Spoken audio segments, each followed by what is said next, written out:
안녕하세요. 오늘 인공지능 AI 이야기 좀 해볼 텐데요.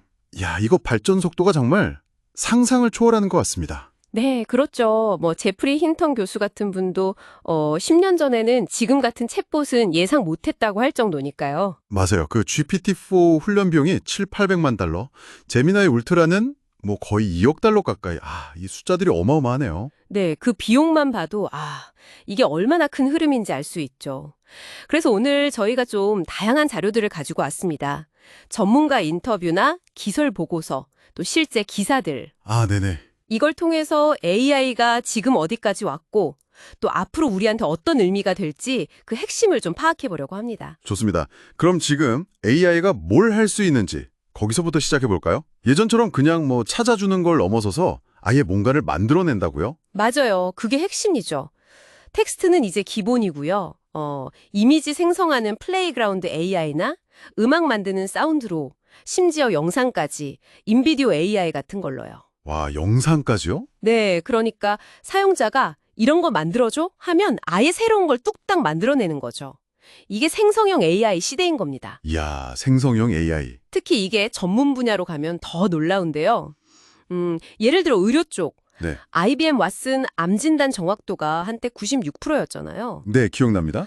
근데 힌턴 교수는 AI 의사가 만약에 수백만 명, 아니 1억 명 환자 데이터에 유전체 정보까지 다 학습하면 인간 의사보다 훨씬 나은 진단을 할 수도 있다고 봤어요. 진단 오류 줄이는 건 당연하고요. 단순히 정확도 문제가 아니라 아예 의료 서비스의 질 자체가 달라질 수 있겠네요. 그럼 콘텐츠 쪽은 어떤가요? 3D 만들고 동작 인식하고 이런 것도 있다면서요? 네, 그냥 카메라만 있어도 사람 움직임을 다 읽어내고요. 스포츠 경기 분석해서 다음 전략을 짠다거나 선수 부상 위험을 예측한다거나 하이라이트 영상도 자동으로 만들고요. 와, 진짜 별걸 다 하네요. 그렇죠. AI가 배우는 방식도 좀 특이한데 전이학습이라고 하거든요. 전이학습이요? 네. 그러니까 한 분야에서 최고 성능을 딱 찍으면 그 능력을 바탕으로 다른 분야에서도 금방 배우는 거예요. 그 알로하 로봇 보셨어요? 로봇 하나가 배운 걸 순식간에 다른 로봇들이 다 공유해 버리는 거죠. 그러니까 하나가 잘하면 다 같이 잘하게 되는 거군요. 마치 집단 지성처럼요. 맞습니다. 알파고 제로가 사흘 만에 인간 바둑 천년치를 뒀다는 거 생각하면 AI한테 시간 개념은 우리랑 완전 다른 것 같아요. 그렇게 빨리 배우니까 그럼 자연스럽게 우리 일자리 걱정으로 넘어가게 되는데요. 네, 그게 사실 가장 현실적인 고민이죠. 아마존 물류창고에 키바 로봇 들어오고 나서 직원들 줄어든 사례, 웨이시 사례 같은 게 있었잖아요. 네, 그렇죠. 자동화 때문에. 네, 자동화가 확실히 고용에 영향을 주고 있죠. 힌턴 교수도 법률 보조원이나 단순 사무직 같은 건 AI가 대체할 가능성이 꽤 높다고 봤고요. 실제로 답변서 쓰는 시간이 25분 걸리던 게 5분으로 줄었다. 이런 이야기도 있더라고요. 네, 그런 사례들이 나오고 있죠. 물론 AI 때문에 새로 생기는 일자리도 있겠지만 기존 일자리가 줄어드는 속도를 따라갈 수 있을지는 아직 좀 불확실하죠. 그럼 이런 시대에는 뭘 준비해야 할까요? 그냥 지식만 외워서는 안 될 것 같은데요. 핵심은 AI를 어떻게 쓰느냐 같아요. 그러니까 AI한테 그냥 뭘 물어보는 게 아니라 좋은 질문을 던지는 능력, 이게 중요해지고요. 좋은 질문이요? 네. 그리고 AI가 내놓은 답을 그냥 믿는 게 아니라 이게 맞는지 검증하는 비판적 사고, 마지막으로 거기에 나만의 아이디어나 전문성을 더하는 거죠. 이걸 3I 전략이라고 하던데요. Inquiry, Inspection, Idea. Inquiry, Inspection, Idea. 3I. 질문하고, 검증하고, 아이디어를 더한다. 그렇죠. 결국 깊이 있는 질문은 폭넓은 이해, 즉 교양에서 나오니까 오히려 인문학적 소양이라 비판적 사고력이 더 중요해지는 거죠. 교육도 엄청 바뀌겠네요. AI 튜터가 학습 속도를 2배나 높여줄 수 있다는 예측도 있었죠. 네, 힌턴 교수가 그렇게 예측했죠.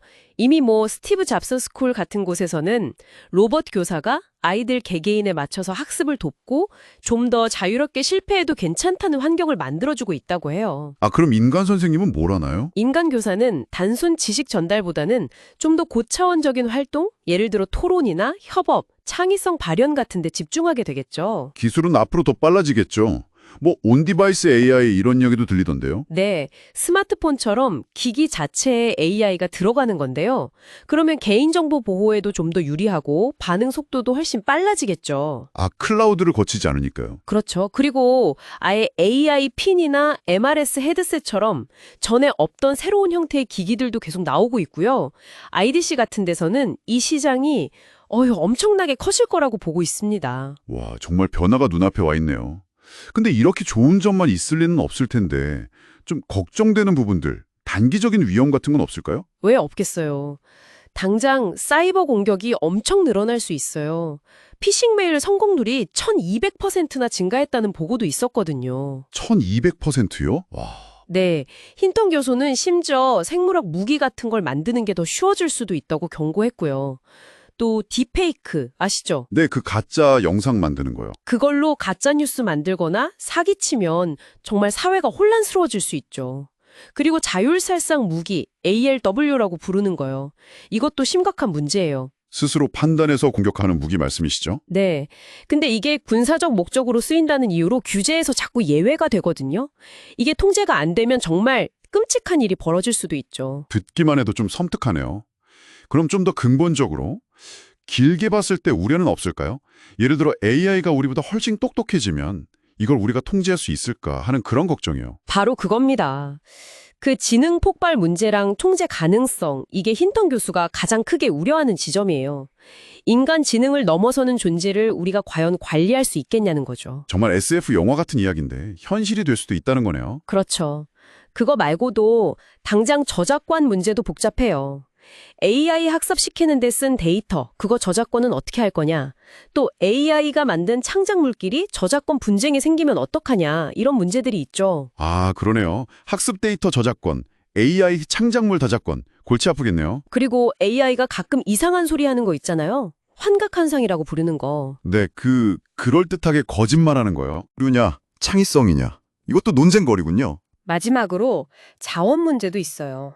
이 엄청난 AI 모델들 돌리려면 돈도 돈이지만 에너지랑 데이터가 어마어마하게 들거든요. 그렇죠. 전기 엄청 먹는다고 하던데요. 네. 심지어 데이터가 고갈될 수도 있다는 예측까지 나왔어요. 에포크라는 연구소에서는 고품질 언어 데이터가 빠르면 한 2028년쯤?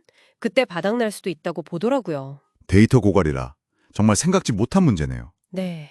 자, 정리를 좀 해보면 AI는 마치 산업혁명이 우리 육체 노동의 한계를 넓혔듯이 이제 우리의 지적 능력의 한계를 엄청나게 확장시킬 잠재력을 가진 것 같습니다. 네, 엄청난 기회죠. 하지만 동시에 일자리 문제부터 시작해서 안보 위협, 윤리 문제, 그리고 심지어는 통제불능이라는 실존적인 위험까지 정말 양날의 검이라는 생각이 드네요. 맞습니다. 그래서 중요한 건 AI가 더 이상 먼 미래 이야기가 아니라 바로 지금 우리 삶과 사회를 바꾸고 있는 현실이라는 걸 딱 직시하는 거죠. 네, 현실인식. 그리고 이 변화를 어떻게 이해하고 또 이걸 기회로 만들고 다가올 위험에는 또 어떻게 대비할지 이걸 진지하게 고민해야 할 시점인 것 같습니다. 네, 오늘 정말 중요한 이야기들을 많이 나눴는데요. AI가 우리의 생각하는 방식, 일하는 방식을 정말 근본적으로 바꾸고 있는 것 같습니다. 자, 이 변화의 시대에 적응하기 위해서 당신이 지금 당장 길러야 할 가장 중요한 능력이나 마음가짐은 무엇이라고 생각하시나요?